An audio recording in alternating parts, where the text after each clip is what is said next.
Hi and welcome to a cEDH tech video for Shanid Sleeper Scourge. In short, this is a mardu, card drawing, legendary creature focused stax commander. A 4 mana cost black, white, red and 1 generic for a 2/4 human knight with menace, and other legendary creatures you control have menace. But the big thing is that whenever you play a legendary land or cast a legendary spell, you draw a card and you lose a life.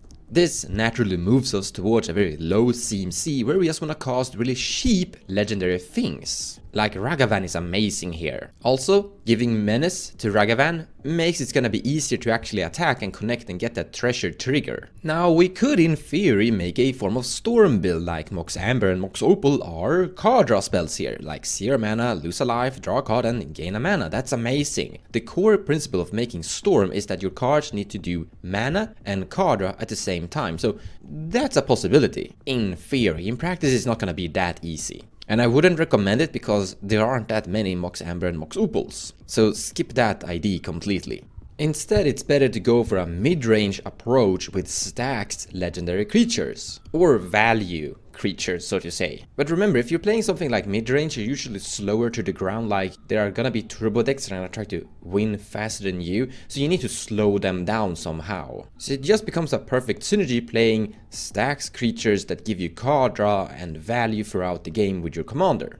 And then aim for A+B 2-card combos like Heliod Sun Crown, that's a legendary creature, so you're gonna draw a card when you cast this thing, it's a cantrip, and then Walking Ballista. Now this is a very heavy mana intensive combo, but we're going for the slower, little bit more delayed game, so this is a perfect option. Or well, it's not perfect, but it's a good option considering the color identities that we have. So here are a few legendary hate bears I've added to the decklist collection.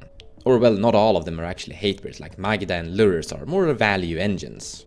And Valky is also some form of value engine too. And Defector Might is just basically a 1 white mana, draw a card, lose a life and get a Mother of Rune variation, so to say. But as always, link in the description below of the video if you wanna take a look at exact detailed list of how I put this deck together, but you can tweak it a lot. I think we should mention that we're playing all sorts of legendary lands too, by the way. Like Inventor's Fair, Gemstone Caverns is always an auto-include in all cEDH decks. The red cycle land that gives you 2 1/1s. We're never really gonna cycle it, we're just gonna put it into play. It's basically a red land that comes into play untapped, really bad, but if you have your commander in play, you draw a card and you lose a life, and that's actually really good. Urborg, Tomb of Yawgmoth, Volrath's Stronghold. We're even playing this Shiso Death's Storage House that taps for a black mana, comes into play untapped, really bad. You can tap it and pay 1 black mana, target legendary creature you control gains fear until end of turn. That's cute, but still, when you play this, you draw a card and that's great. And then a big package of artifacts. I'm also including the 2-card combo Bloodchief Ascension and Mind Crank. And this is actually somewhat of the big reason why I actually put my focus onto this commander to begin with. You see, I recently made a video about Bloodchief Ascension and Mind Crank combo. And after that video I thought to myself, what commander could be great for this combo? Like a commander that doesn't really have blue, but is focused on some form of stack strategy that is going to combat hurting people's plays and are like looking for a clean and simple combo. Well, Shanid is a perfect option here. Shanid wants to play the mid-range stacks game when you're delaying your opponents, hurting them with combat damage and such, and is basically looking for any form of combo finisher that he could draw into. You see, Shanid is like this perfect clean example of I'm just drawing cards, the deck will figure out a win, and that win could be anything. So Bloodchief Ascension, Mind Crank feels perfect for this commander. I am also adding Venota to this deck list. The reason is quite simple. She is basically a 3-colored Venota commander in the 99.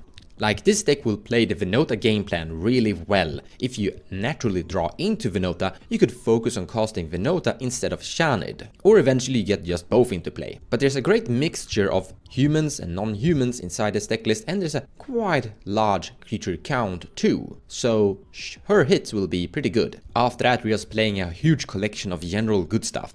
Because remember this, if you're going to include every single legendary you could think of inside this deck with a really low CMC, you will end up with a really bad deck. Don't do that. The 99 have to be good, so you have to include general cEDH staples.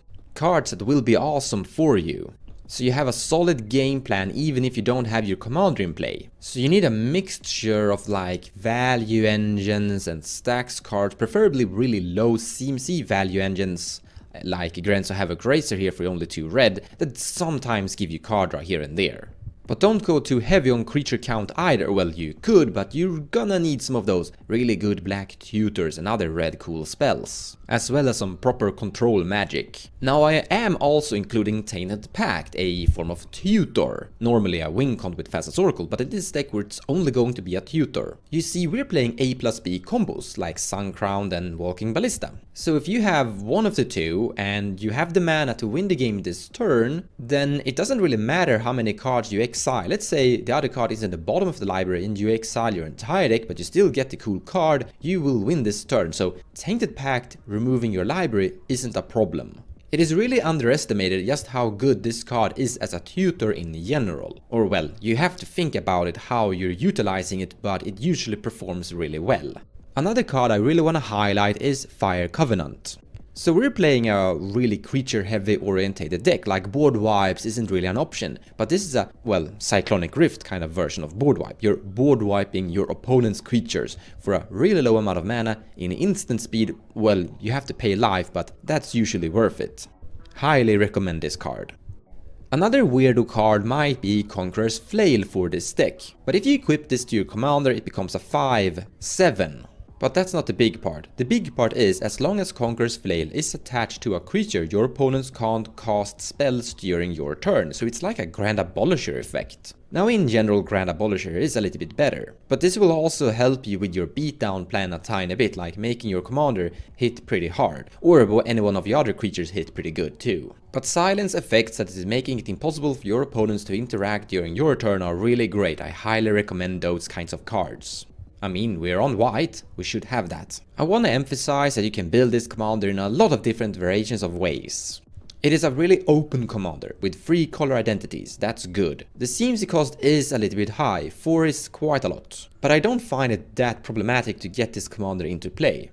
Like, once again, we do have a lot of mana rock acceleration. And then once you have him in play, you can start to value through the game while beating your opponent's face and eventually drawing into your 2-card combo of sorts. But I think that you sometimes need to put a hatebear effect into play before you get your commander into play, just to make the game safe initially. Like, if you're casting this on turn 3 and on turn 1 and turn 2 you have done nothing but ramp, you might accidentally lose the game. So and stax piece should come into play on turn 2 or turn 3, maybe before this commander. Just a pro tip. Regardless, that's it for this video. Thank you so much for watching and I hope you enjoyed the show. Take care guys, and I'll see you in the next video.